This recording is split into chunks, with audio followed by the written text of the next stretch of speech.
A'udzubillahi minasyaitonirrajim. Bismillahirrahmanirrahim. Assalamualaikum warahmatullahi wabarakatuh. Waalaikumsalam. Alhamdulillahirabbil alamin. Puja dan puji kita panjatkan atas kehadirat Allah Subhanahu wa taala. Tidak lupa kita berikan salawat dan salam kita pada junjungan kita, manusia yang mulia Nabi besar Muhammad sallallahu alaihi wasallam beserta keluarga, sahabat dan umatnya yang setia hingga akhir zaman. Saya senang sekali hari ini kita semua masih diberikan nikmat dan kesempatan untuk bisa hadir di sini, dan juga buat pemirsa bisa menyaksikan tayangan ini karena program kesayangan kita Cahaya Hati Indonesia insya Allah akan mengangkat tema yang dekat dengan keseharian. Kali ini kita akan mengangkat tema seperti yang sudah tadi kita saksikan, yaitu seandainya kita menuduh seseorang itu berzina, dosa tidak? Kalau memang dia melakukan, itu definisinya zina apa sih? Ya kan? Terus kenapa kok sampai itu bisa terjadi? Ya kan? Apakah perselingkuhan termasuk juga dengan perzinahan? Kita akan bahas dalam sekali di sini. Tapi untuk mengawali ini, kami akan mencoba mengkajinya dari surah An-Nur. Apa hubungannya surah An-Nur dengan perzinahan? Untuk kesempatan pertama sudah hadir bersama kita guru kita Al-Mukarram Habib Isa Al-Kaf. Assalamualaikum warahmatullahi wabarakatuh. Waalaikumsalam warahmatullahi wabarakatuh, Abang David. Sehat ya Habibi? Alhamdulillah sehat berkat doa antum. Allahu Akbar. Habib, ini tema kita adalah menuduh zina dosakah?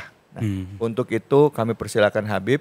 Bismillah. Karena saya dengar itu ada korelasinya antara surah An-Nur dengan perzinahan. Fadol ya Habib. Bismillah, alhamdulillah, wassalatu wassalam ala rasulillah wa ala alihi wa sahbihi wa mawala. Subhanaka la ilma lana illa ma'allamtana innaka antal alimul hakim. Assalamualaikum warahmatullahi wabarakatuh. Waalaikumsalam warahmatullahi wabarakatuh. Yang saya hormati Abang David, semoga Allah Subhanahu wa taala jaga kesehatan beliau, sahabat saya yang bilang amin, mudah-mudahan utangnya dilunasin. Amin. Oh, ketahuan yang banyak utang gitu. Masya Allah. Alhamdulillah ala kulli hal, Allah kumpulin kita di sini dalam rahmat dan kasih sayangnya Allah Subhanahu wa taala. Tanda insya Allah kita mau dinaikin derajatnya sama Allah Subhanahu wa taala. Amin amin ya rabbal.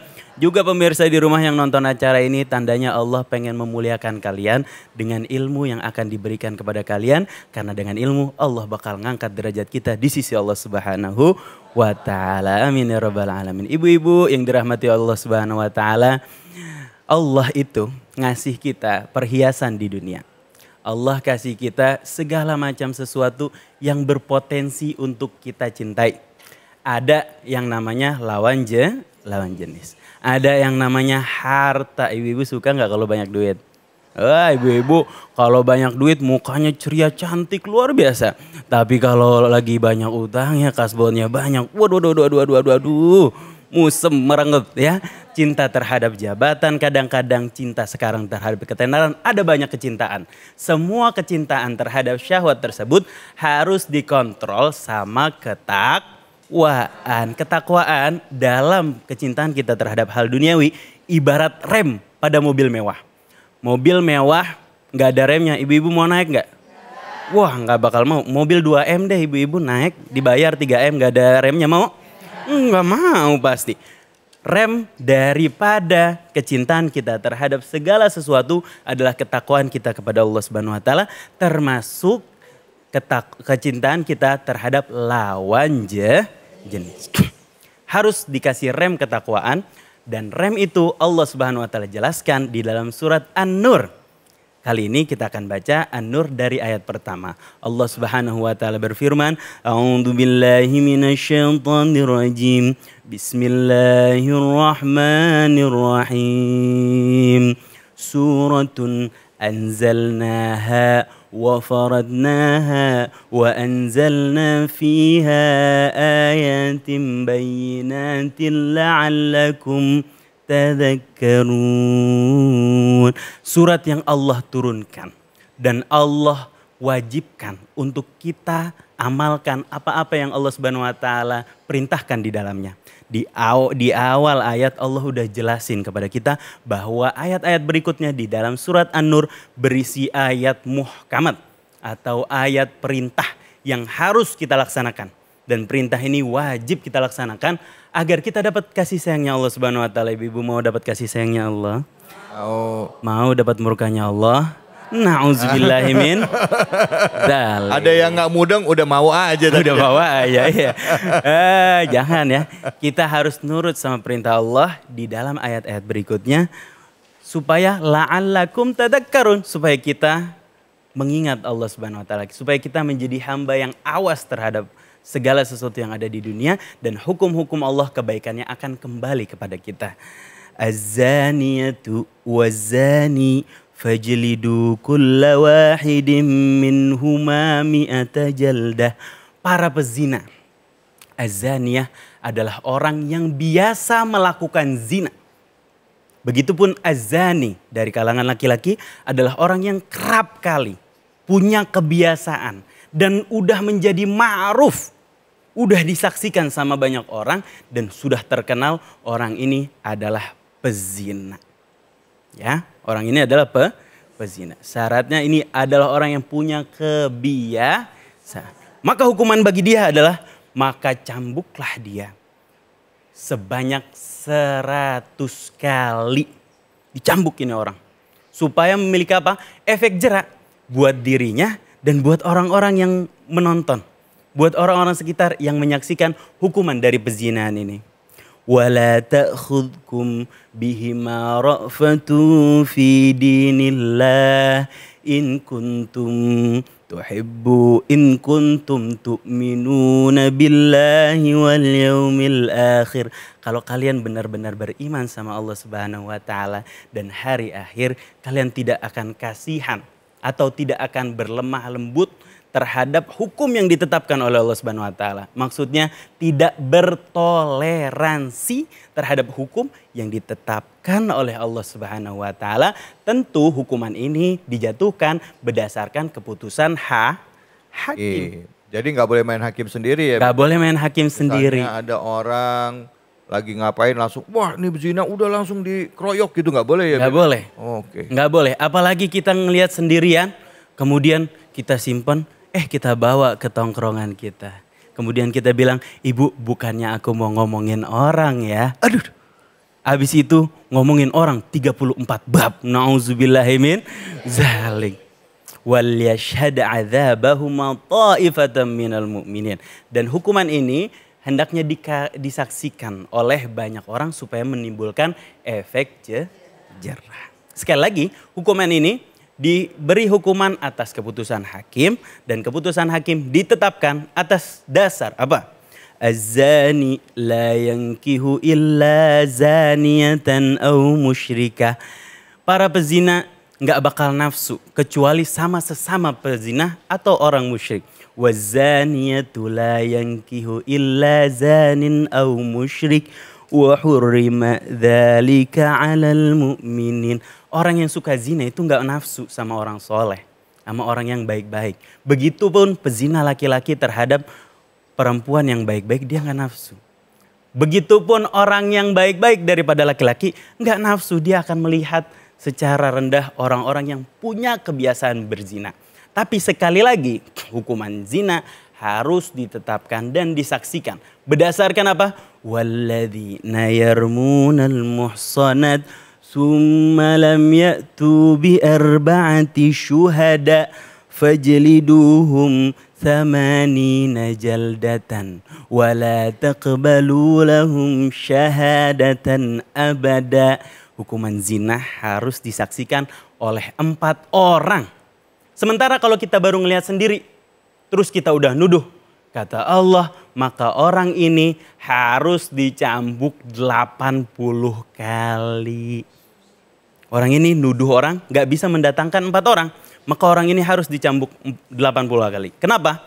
Karena orang ini telah menuduh seseorang bukan pada tempatnya.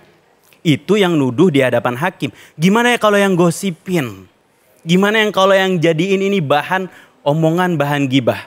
maka dosanya luar biasa besar di sisi Allah Subhanahu wa taala. Nauzubillahi min dzalik ya Allah. Wa ulaika humul fasikun. Mereka enggak diterima kesaksiannya selama-lamanya dan mereka termasuk golongan orang-orang fasik. Nauzubillahi min dzalik. Jangan sampai kita masuk golongan orang-orang fasik karena kita menuduh orang lain berzina tanpa bisa membawa 4 saksi. Di sini kita tahu bahwa hukuman ditetapkan kalau ada 4 saksi. Kalau saksi 1 nggak bisa ditetapkan. Artinya orang yang kena hukuman zina adalah orang yang benar-benar menampakkan zinahnya di hadapan umum. Kalau dia nggak terang-terangan, dia mendiam atau dia berdiam diri, kemudian dia bertobat kepada Allah Subhanahu wa taala secara diam-diam, maka dia nggak dikenakan hukuman.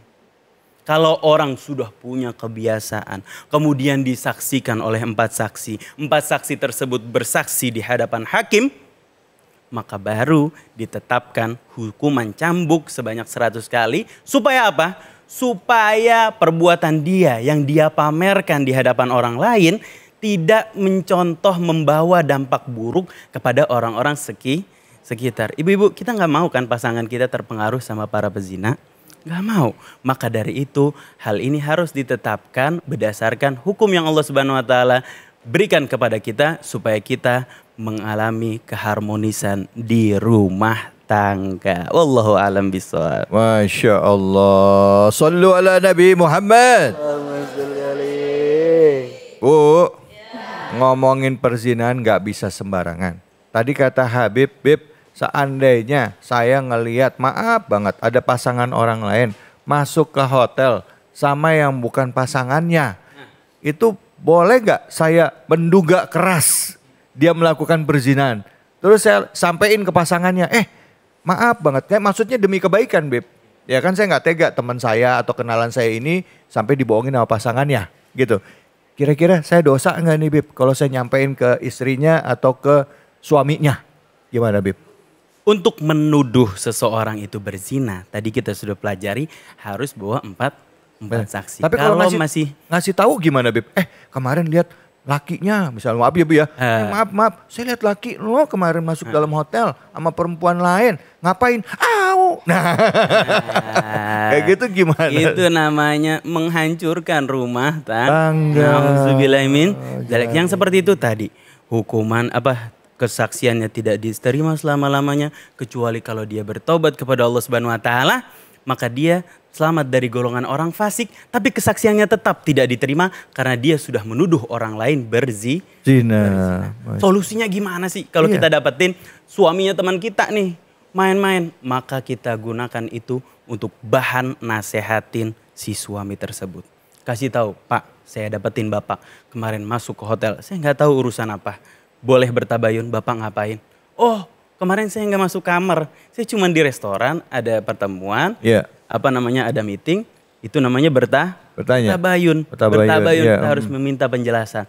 Tapi kalau udah jelas-jelas, misalnya sudah sudah terbukti perzinahan dan bukti kesaksian perzinahan diterima kalau kita melihat dia berhubungan secara langsung seperti pedang masuk ke dalam sarung. Itu baru kita boleh bersaksi. Tapi kalau sebelum itu kita nggak boleh bersaksi. Kita jadikan itu buat bahan nasihat si suami supaya dia tidak mengulanginya lagi. Kita ancam dia akan azab Allah Subhanahu wa ta'ala. Nah, kalau misalnya, maaf ya Bu ya, mulut gatal banget ini saya Bu ya. Misalnya kita ngelihat dia gandengan tangan sama yang bukan muhrimnya. Masuk ke hotel atau masuk ke tempat lain gandengan tangan. Nggak zina, Bib. Masuk dalam artian nggak sampai pedang masuk ke dalam sarungnya. Gitu ya. Tapi maaf banget mungkin pelukan. Tapi dia melakukan hal-hal lain lah gitu. Tapi di luar itu gimana, Bib? Mulut gatel, tangan gatel, pengen moto, pengen ngechat, ya kan gitu. Ya aja Ibu langsung, ya. Gimana tuh, Bib? Itu termasuk dosa besar memang. Dosa besar kita memegang orang lain yang bukan muhrim, kita berduaan kepada orang lain yang bukan muhrim, itu adalah perbuatan fahish, perbuatan keji.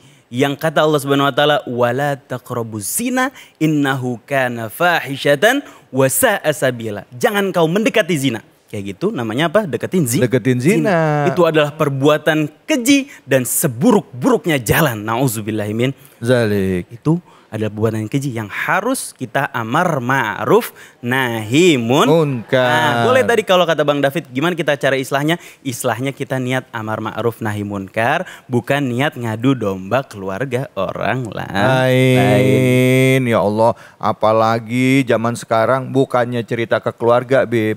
Bukan tabayun. Bukan tabayun. Habis foto langsung diviralkan. Aduh. Banyak yang kayak Bahaya gitu, Bib. Itu bisa jadi dosa jariah. Allahu akbar. Kita punya aib apa enggak? Punya. Aib kita mau disebar apa enggak?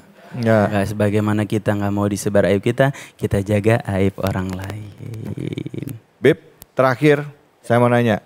Kalau ternyata kita melihat yang diduga keras melakukan perzinahan, cuman kita doang yang lihat, nggak nyampe 4 orang, itu hukumnya gimana, Bib? Nah, oke. tapi nanti jawabnya. Baik. Biar nggak bisa kita simpen pertanyaannya. Mau tahu kalau misalnya kita lihat, tapi yang diduga perzinahan itu saksinya nggak nyampe 4 orang, itu gimana dalam Islam pandangannya? Ya, kita akan lanjut lagi. Setelah ini kita akan melihat dan mendengarkan tausiah dari Ustazah Inaratul Ain hanya di sini di Cahaya Hati Indonesia.